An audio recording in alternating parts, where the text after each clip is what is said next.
Here we are again, and hearing words of wisdom, let it be in the Wisdom Factory. Hello and welcome to the Wisdom Factory, which is a forum for open-minded people like you and us, who have knowledge and experience and wisdom to share with the world. I'm Heidi Hörnlein, or also Adelheid Hörnlein. And I'm Mark Davenport from Paradiso Integrale, the power of relationship.com. Our topics will cover all areas of human experience, and we invite people who not only have interesting things to say about their topics and their lives, but who have also an evolved perspectives on themselves and what they are doing. They are all inspired in contributing to the creation of a better world by helping people to gain a better understanding and perspective on what is happening in the world and in their own lives, and what they can contribute to resolve the many, many problems we are facing in this time of history. So this is our fourth episode, and it belongs to the category Community Building and Sustainability. The title is, How Can We Create Sustainable and Regenerative Communities? And we have invited Ferananda Ibarra and Jeff Clearwater. Hello. Hello. Hello. Okay. And we invite all of you watching the show live or in replay to write your comments and questions in the comment section. And we will be sure to come back to you. We will open up the green room after the show so that you can ask questions in person, so to speak. And we'll post the access link in the comments section at the end of the show. But before we introduce our guests, some words about us, the hosts. We both were attracted years ago to integral theory, which literally changed our lives, not only in our understanding of the world and of ourselves, but also in giving us the possibility to get to know each other, to meet, to marry, and, among other things, create shows like this together. So we are counselors and coaches, more about that in the details section, and we run a retreat guest house, Paradiso Integrale, in Umbria, in Italy, where you are very welcome to stop by. Okay. So for introducing our show today, I want to say that many of us are beginning to understand that our way of living is not sustainable. The cities are overcrowded and suffocate in trash and poisoned air. Our health deteriorates more and more by the very way we have chosen to live. What alternatives do we have? Many people have tried different ways to live sustainably, by moving out and growing their food themselves, by using alternative methods for energy production, and by that working very hard and feeling unsupported. And actually this is a bit my story, because I'm here in the countryside in Italy for 25 years and I tried out all of that. In today's episode, we have invited experts in this field, is Ferananda and Jeff, and they will talk about their project called Village Lab, where they are operating on the cutting edge of consciousness by including the integral map. As you know, we are fans of integral theory of Ken Wilber.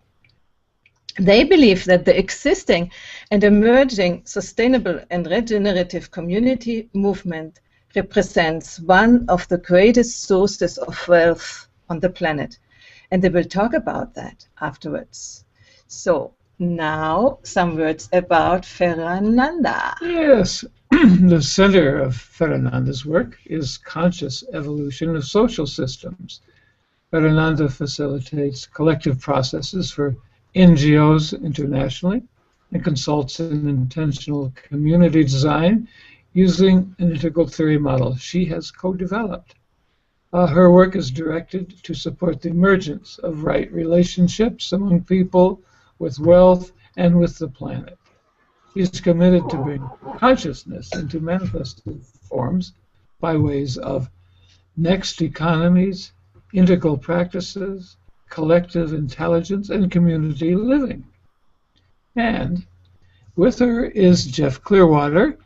He works in the field of community innovation in appropriate technology and more.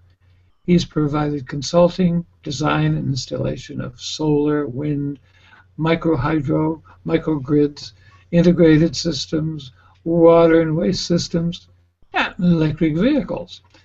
His real passion is in the prospects for sacred economics, and his work now is devoted to developing the language and understanding needed to bring that forward and applying it to the sustainable communities movement through Village Lab.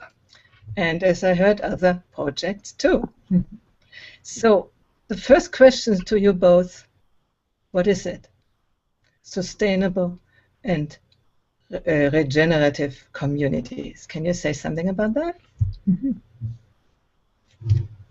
Whoever wants to begin. I'll be glad to start on that. For us, sustainability is a deep concept. Just a quick progression. There was green in the 80s, and that was quickly co-opted by kind of business as usual. Everything became green. Pretty soon the corporations had green washing, etc. So then the word sustainability came along, which was a much more deep word, but it too lacks some standards and some grounding. So the sustainability movement has been a beautiful movement. It's 20 years now in the making, and there's a wide range of the use of it. But the sustainable communities movement includes everything from, oh gosh, so much, from community experience, residential living experiments, all the way from kibbutzes to communes, to Christian communities, to what we call transformational learning communities, maybe non-residential communities, communities of purpose, communities of practice, study groups. We see all of these as part of the sustainable communities movement. The distinguishing factor is that people are circling. People are being in a new way, a new DNA of being together. One of my favorite quotes, and I don't know the full quote, I'll bring it up by the end of the time, Wendell Berry says that the basic unit of health in society is not the individual, it's the community. That individual without community is a misnomer in terms of a sustainable entity. So Wendell Berry and many of us seek intentional communities, or what we call communities of intent, this wider definition of all sorts of communities of intent as kind of the corpuscle of the future, kind of the base unit of building a new society. And I'm going to stop there and let Ferananda add if she would like anything. Yeah, you can carry on. Go ahead. Thank you. Well, you described it pretty complete. For me, it's really beautiful to see that people are wanting to be more in community. They wanted to learn the skills that are required to be able to live together. From the collective intelligence perspective, I constantly tell people, we have an experience of what it means to work in ourselves, what it means to work in your spirit, body, in your mind, and what evolution means in the personal level. But we have to see the same in the collective level. It's not that it comes as a given just because we are sitting together, we want to be together. It is a constant evolution in relationship with others. It's really a practice to be together, to make decisions together, to have a collective spiritual practice, to engage creatively, to support one another, to raise children, to create our own gardens and work together. And it's such a powerful container, and it's as well requires all of us.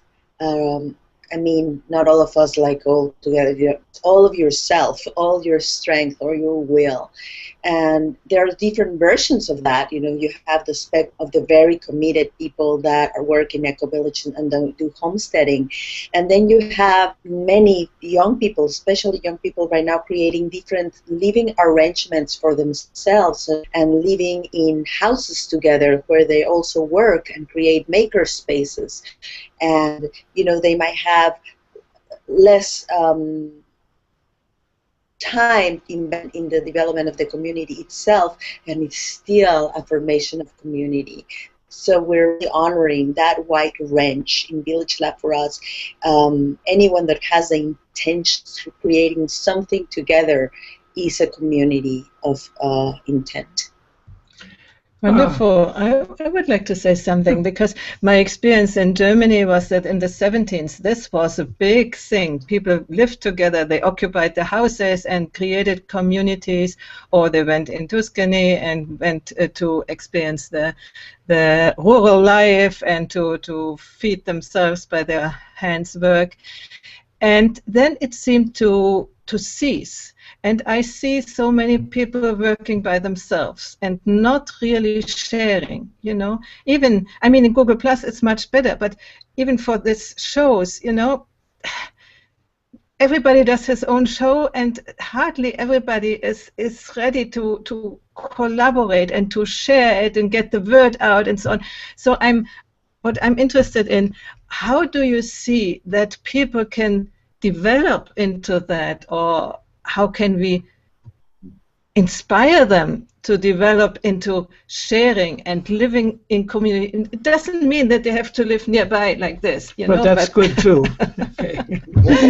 But that we support each other to create a win-win situation, when we want to talk in this way, instead of everybody trying to do their own thing and do it by all means. And I don't help you, Oh. I can answer to that. I think the good news is that what we're seeing is what might call community 2.0, is that there was a lot of experiments in the 60s and 70s. Oh, yeah. There were a lot of people with idealistic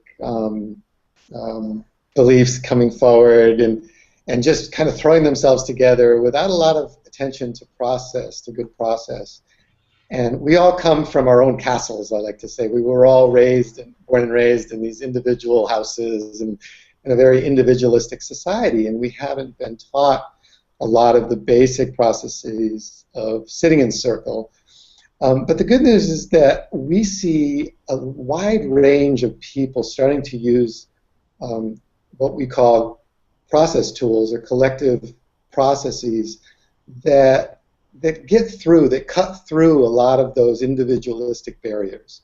And this is everything from simple tools like consensus decision making, or just even sitting in circle and breathing together, to tools like nonviolent communication. There's sociocracy. There's a lot of elaborate tools, but what we find is in some of the very simple tools, just agreements on how we are together. A simple agreement to say, let's sit in circle together, have a discussion, and be sensitive to no one dominating the discussion. Just bringing that awareness to a group is different than what we're taught in school. It's different than the competitive society. And the good news is we find that people are genetically collective. It's built in. It's not something we have to learn so much as we have to unlearn the old way, because the essence of collectivity is we're mammals, we're tribal people, we're a collective. So. Good. I would like to bring a little bit the gender question. We had already 2 shows about gender. I found that collaboration between women, when, for instance, cooking or something, it is going one in hand. And there are some women who don't. But I, in my experience, find that with men it's much more difficult to collaborate without talking about it, so that everybody, it's just like a dance. I don't know if it's your experience too. Mine is, and I know from many other women that's too. So we don't dance in the kitchen very well together.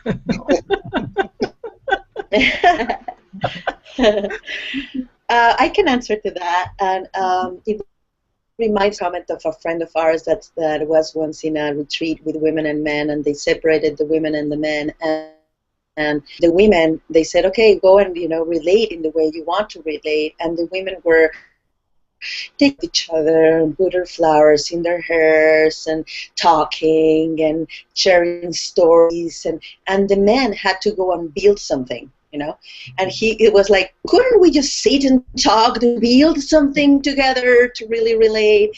So I guess it's part of the different ways it come together and the ritual spaces in which we bring. And I feel it's very much connected to what we're seeing as well as circles of women coming together and meeting and really and doing more ritual, as well as men. I see more and more circles of men appreciating that space. Well, Does that answer the question? Yeah, because I've heard it said, that women talk with one another and hope the conversation never ends, and men go shoulder to shoulder and do things together, which sounds a little bit like your experience that you were relating to me. And of course, that's both good. Both ways are good. There's a downside. I heard a comedian recently who was talking about, yes, well, maybe men make all the wars, but can you imagine if women were in charge? They'd just have all these nations that wouldn't speak to each other. I'm glad you're bringing up this, because for us, sustainability, when most people hear sustainability, they hear solar panels and green building, and they hear ecotech. We hear social field. We hear that to truly be sustainable, the primary thing is creation of what we call the social field, the agreement field. It's really the culture. So we find so much in the movement that there's this build it and they'll come kind of syndrome, where, oh, I've got land, oh, I'm going to build a community, oh, I've got a neighborhood in the city, and we're going to transform it into gardens, and they focus on the food and the energy and the water and the waste, and that's all beautiful. And what I found in my 35-year career in solar is that what that represents for them is the hope for a new world. Yeah. It's not so. They are sincerely trying to save carbon, but when people would call me up and say, I want solar, I would hear, I want hope. And again, the good news for me is that the hope comes in the creation of the social field, and the attention to creating the community first on a social level, on a collective level, and then we can do anything together. We can do on the technology piece, and the other pieces are important, and this brings us to the concept we work a lot in, which comes from Integral and comes from our whole systems design map, is that the invisible architectures of community are what creates a sustainable community. I want to let Ferananda talk about that here more elaborately, but let me set it up for her, is that if you kind of think of a community having bodies, just like we have bodies, some of us believe we have a physical body, and then we have an emotional body, and a mental body, and maybe an etheric body, and a spiritual body. Communities have those bodies too, and they're called the physical structures. That's the kind of physical body. And then there's the economic body, which is the body of relations. The economic system is a body, as is the decision-making body. It's a structure. It's an architecture. And also the cultural body, the social body. And all of those affect the sustainability of the whole system. And so we focus a lot on economics because we see that as the invisible architecture that determines so much of the social outcome, and yet people are unaware of that. I'm going to let Ferananda, if she wants to, speak on that more. Yes, thank you. This was very illuminating, very, eye-opening. Ferananda, would you like to add? Thank you. Yes, so perhaps for viewers to say a bit more about what invisible architectures are, and it is a primary, the core concept for collective intelligence. And I would start with this phrase of Buckminster Fuller, who says, if you want to create something new, he says, we want to become the architect of the future, not its victims. And the way I understand it is in this wide definition of what architecture can be, which is what Jeff just talked about. The decision-making body is an architecture, the make body is an architecture. And to explain it a bit further for how people can relate, when you walk into a room, there is a certain architecture. When you take people, that you have a group of people that are sitting in a round table, everybody can see each other, and you can see that the out of that social group would be people relating with one another as a group. But if you see people rectangle, then you won't have that, because people will have been relating with the ones that are closer. They won't relate as a whole. It would be a totally different outcome. So if you're going to run a party, you better have tables if you want people to be in a whole situation where they can meet and create something together as a whole. If your purpose is people meeting more on one-on-one, do a rectangle table. So consciously design the spaces for conversation as the same way that we can consciously design our economic systems. We can consciously design our agreements on how we work together, how we solve conflict, how we play. And it's not about, you know, fixed rules, but a set guidelines, set of constraints that will create so much more freedom around them. To name other examples, more concrete even, is a perfect invisible architecture. And I'll say this before, invisible architectures are invisible because we're not trained to see them. Yeah.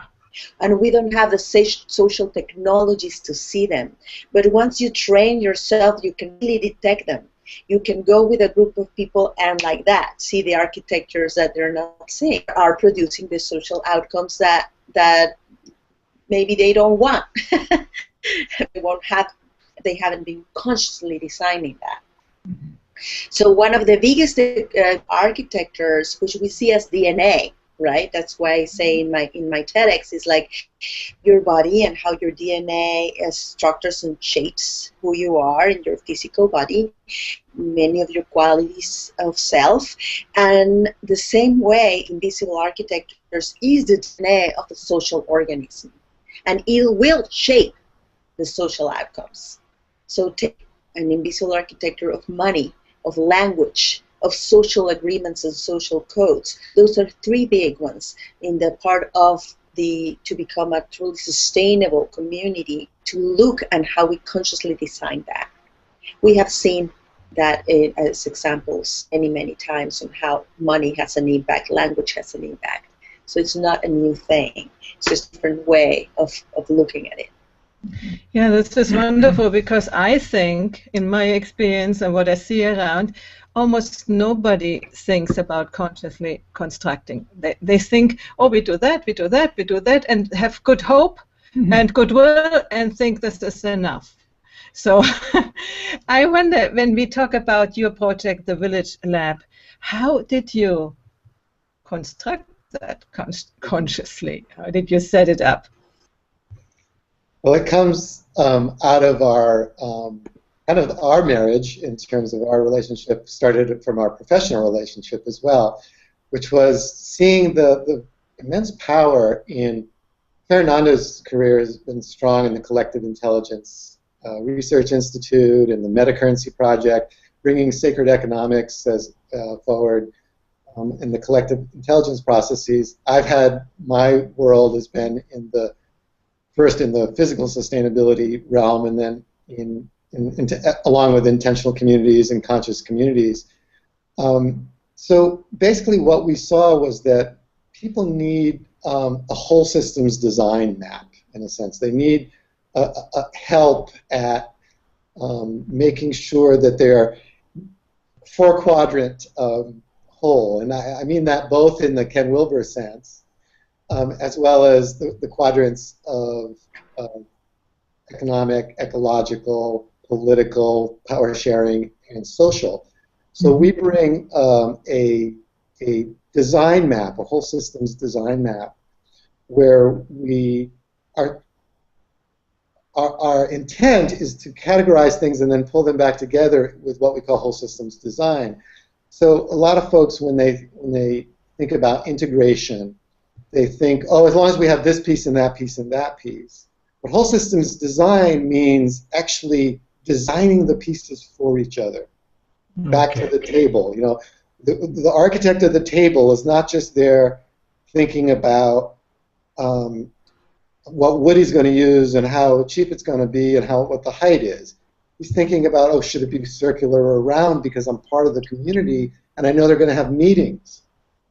You know, same way with the economics. We see so many intentional communities. You know, like you say, they come with all these spiritual or idealistic values, a lot of times centered around sustainable relationship to the earth and each other, and yet they just accept the normal economic system relationships. So that what happens is the economic system design doesn't support what they're trying to do with their egalitarian decision making, or vice versa. You can't have an egalitarian decision making process and then have one person own everything and everyone works for them. I mean, you might be able to pull that off, but there's a conflict there. So that's a concrete example of, and there's a lot of examples how each of the systems have to support each other, and each have to be an expression of each other. There's really no technological barriers for sustainability. The barrier is us working together and knowing together what culture we want to create. This is very wise words, very wise words. Mm-hmm. So do you have to start then with the consciousness of the group that you're with? Or do you start with the hardware? How do you go about that? Would you like to speak to that? Yes. Well, many take different approaches, but if somebody comes as a group brand new and they say, hey, or a couple of people and say, hey, we want to build a community, how do we start? We say, start with building the community by getting the people, by talking about your vision, by talking about your dream, by making people excited. Example is Tamera, the community in Portugal. They took about 6 or 7 years, I'm not sure, as a group together talk about the intentional community before even buying land. Mm-hmm. So they did make sure they had a powerful social field, that they were friends, that they knew each other, that they were shadows, that they had the same vision before they even talked about manifested it out. But there's also other examples of people that just say, hey, I have this land and I build it and they will come, and you know they do it. But we have seen that they become more challenged in the part of the social. People tend to estimate the social. And to give a very good example about what is the kind of work that is required, I'm going to read to you something that talks about that, and it's this was about a survey that we did, a friend of mine, finding out what it would take to do an integral community. And one of the responses, when we asked about what do you require in the eye, right, in the part of the eye in the 4 quadrants, he said, you require deep personal intention to go beyond for the sake of the whole. Commitment to live one's life for the greater good, regardless of the implications for oneself. Humility, which means admission of the limitations of one's own knowing. Willingness to embrace uncertainty. Capacity to comfortably engage complexity for sustained periods of time. Courage and autonomy to go against the grain and voice agreement, regardless of the personal implications. Ability to be both fully autonomous and surrendered to the collective. Ability to embrace multiple perspectives without losing one's own. Wow. I'm a little overwhelmed. That's quite a list. I'll be ready next week, but not right now. Okay. Yeah. You know what getting to is really we need a high level of consciousness and development, personal development, to be able to do so, to be able to give up what they all call the ego, the wanting everything only for oneself, but to recognize the higher goal in everything, and to develop the humility, develop the ability to handle oneself, the emotions, so that they don't come into conflict. How can you say? Yeah, that when emotional people come together and are not able to hold and contain their emotions, the community breaks because it's war instead of understanding. So this is a high personal requirement of development and committing to develop ever more. This is wonderful, but not easy, I would say. And I would imagine that most of the communities so far failed because of these missing qualities. What do you think? Yes. Well, again, there's two things. One is that we don't want people to think that we're saying that you have to be highly evolved to even start community. The nice thing about communities is that can be the vehicle itself to evolve together. It's amazing how just some really good structural and agreement field tools, if given to a group, someone can come in with all their baggage and all their individuality and all their ego, and good process and good holding and a little bit of love thrown in, and it's amazing. We've seen it over and over again. I've been in very successful communities where I wouldn't say that we had all highly evolved people there, or even any of us were super highly evolved, except for that we knew that we were devoted to the collective. Like when Ferananda's quote, one of the very first points there is, and I think the most important one, is just a devotion to the collective, the willingness to put the circle before the individual. Mm-hmm. With that willingness, you can kind of come in on any point on the carousel. You don't have to be super highly evolved right away. You can, with that willingness, any of the skills you have in that way can be augmented by being in circle together and practicing that. So, yeah, so it's the commitment you take and align your life along this commitment. Yes, absolutely. And that's right. We will learn. The phrase says deep personal intention to go beyond ego. Which you are already beyond ego, but you have the deep personal intention. And then the committee needs the agreement field to know what to do in case of conflict. What do you do when your ego comes out? Do you have full permission to just spit it out and everyone? Or is there a guideline?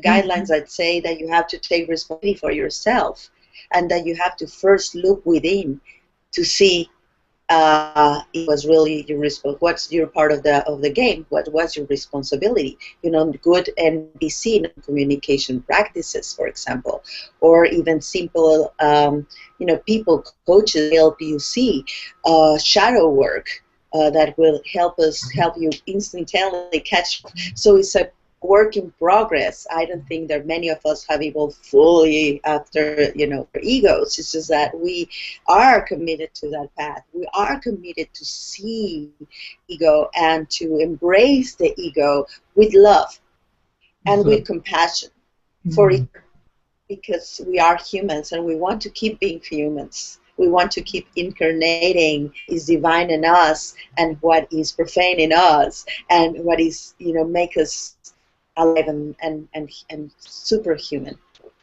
Yeah. It seems that some people are going to be better at this than others, and I'm hearing things like my ability to really look at oneself deeply and honestly, and I know some people who just can't do that. Well, what happens to these people? How do they manage to be incorporated and I don't know, held with love and patience as we develop a sense of community? I lived at a community in Western Massachusetts for several years. Called Sirius, like the star. It's a Findhorn daughter community, for those of you that know Findhorn in Scotland. And I saw amazing personal transformations there. The primary agreement field at Sirius is love. I observed other parts of the community not being so advanced in certain processes of certain architectures, but the love field was so strong that you would see people come in with some serious wounding, not great skills in circle, and because the community was strong, it was a mature community, been there for 30 or so years at that time. We didn't need everyone to be skilled in circle. We didn't need. We held enough love amongst us that it's kind of like any unconditional love marriage, where someone would come in and they would do something bad, or so they would have an outburst, or they would have a conflict with somebody, and then at the next community meeting you could see them kind of with their tail between their legs and a little bit wondering if the community is still going to support them, and they would see that we were still there for them. They would see that it didn't matter what they had done, that we weren't kicking them out. We were there for them. We were going to support them, and I've seen that over and over again in community. It's amazing. You have to have a pretty toxic individual not to have some space in community. There's always this decision point with a person that's having a conflict community. Do you push them away, or do you surround them with love? And time again, I've seen people that someone was thinking we needed to push away, and when they were surrounded with love, they came into the fold. And we might find a unique role for them in community if they're not. Maybe they don't like meetings. Maybe they don't like circles. That's fine. They don't have to come. They could still be there and be embraced in the way they could be there. Yeah, wonderful. I have a comment here from John Kelden. He said, we need to first look within, to embrace our ego with love, out of which we transform from human to superhuman. He's quoting you, Ferananda. Thank you, John. He's a master quoter. And I would like to add a little bit to what you are saying, Jeff. I think what you're talking about is the power of the field. Because when a field is held by people in a very strong way, then disturbances can be sort of assimilated. How can you say that? When people are not in the same field yet, but the field can handle that. It's sort of sucking them into the field. I'm wondering if this is an image for what you were saying before. Absolutely. Exact. Very, very exact. Wonderful. I'm observing we have 6 minutes, and I wonder if we would want to speak about what is regenerativity, since we had it as part of our topic, right? From sustainable to regenerative communities, to fulfill our intention for the day. And I wouldn't know any better one than Jeff Clearwater for that. Okay. Thank you. Well, again, I started the progression back in the beginning saying we had the word green, and that kind of got co-opted, and it was very vague, and then we went into sustainability. And there was a scientific sustainability standard that came forward in the 90s that we were all very excited about and still are excited about, and I highly recommend it. It's called our ecological footprint, and basically what it does is it takes all of our human activities, whether it's our energy use, our food production, our clothes, our buildings, our green buildings, anything we do. And the professor that started it had an army of graduate students calculate all of our activities and translate that into bioproductive acres on the earth that are needed to sustain that activity. And it's really the only sustainability standard I know, and there may be others, I may be wrong, but that actually references itself to the Earth's capacity to support us. You have LEEDs or other kinds of sustainability standards for green building or whatever, but most of them are referenced against not doing a little bit less damage than the last guy. Yeah.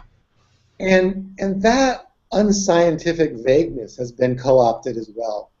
And you know, the classic example is the term sustainable development.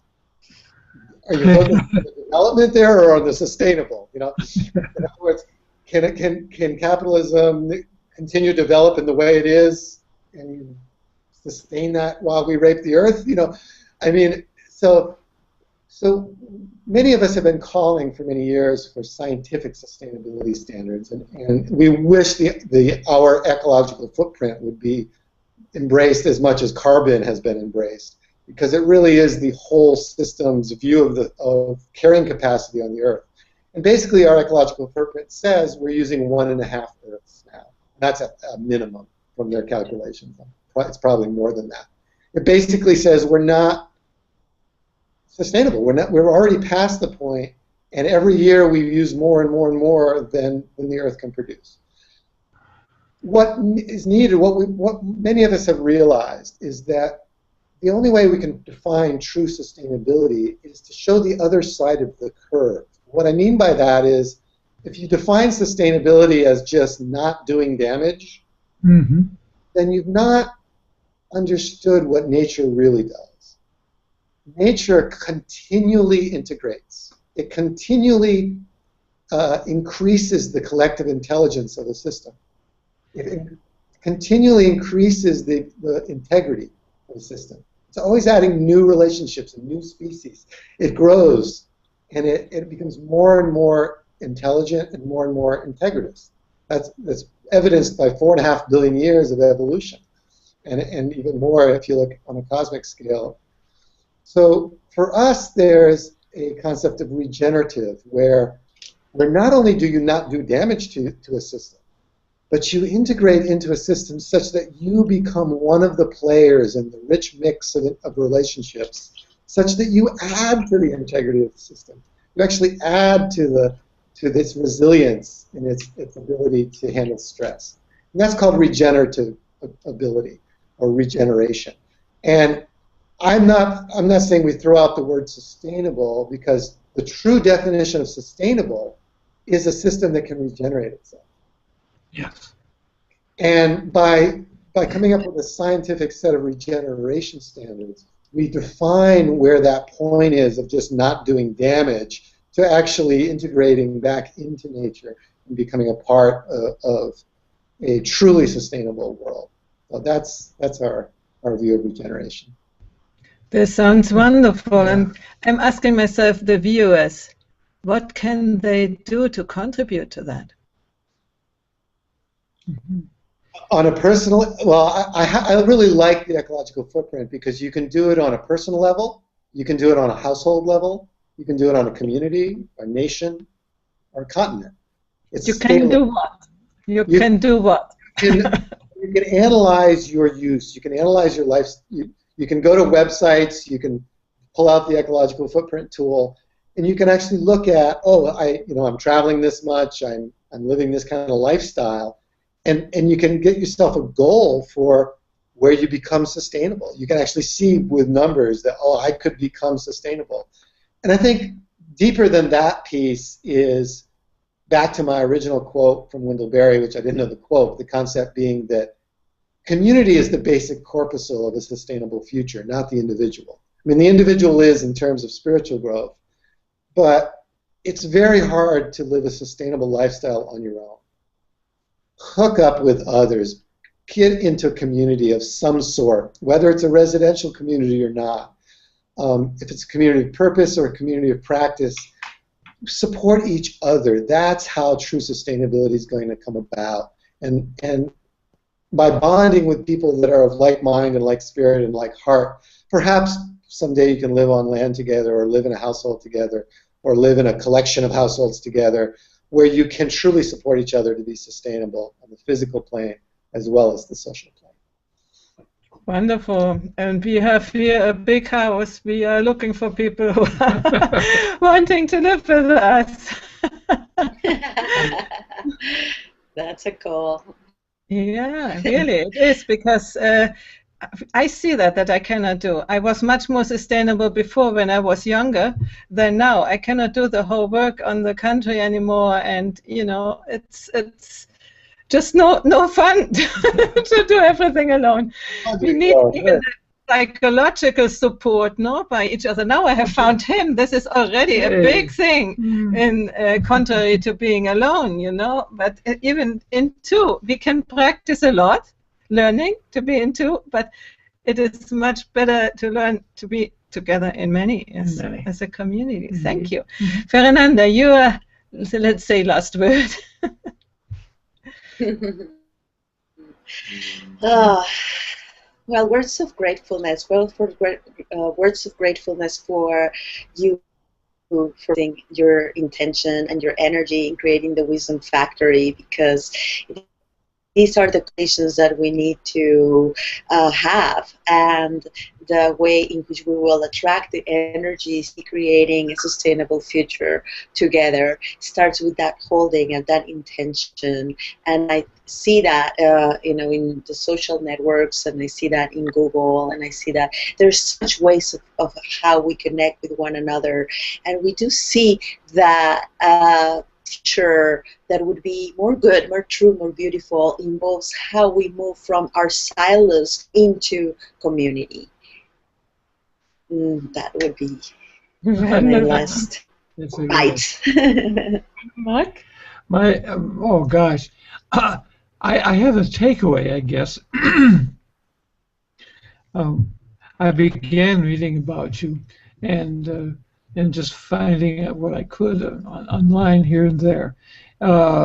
And what I'm taking away from hearing you both speak today is that there's an awful lot of depth to your vision. It's not a casual thing. You've thought about this. You've lived it in many ways that have succeeded and probably ways that haven't succeeded. And you're bringing a great and rich and useful whole corpus of experience, to share with the world. And I'm so happy, that you have done all this work, so we don't have to start from scratch, every time we decide to, hey, let's do something together here about this, You've got some blueprints for us. Invaluable. Thank you so much, really. Yeah, and I join Max. It's really wonderful to have got to know you, and I'm sure we will stay together and contribute with what we can do. Yeah. What I'm so inspired is your energy, your enthusiasm, and how you speak about that. It's the transmission. Transmission. That's wonderful. So I thank you. Perfect. And I promise to end and say thank you, thank you, thank you. It was so good to see you here. And thank you everybody who has watched our show and who will watch the replay. And we will leave all sorts of links on the event page so you can check out what you are looking for. It was so rich on information. Thank you very much, Jeff. And thank you very much, Ferananda. And I now post the link to come in the green room if you would like to see us for a short chat. Okay? Right. So thank you, both of you, and bye-bye. Where's the singing? Where's the singing? The singing. Oh.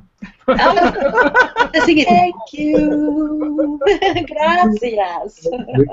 Gracias. Gracias. I don't think it's beautiful as you do. Bye.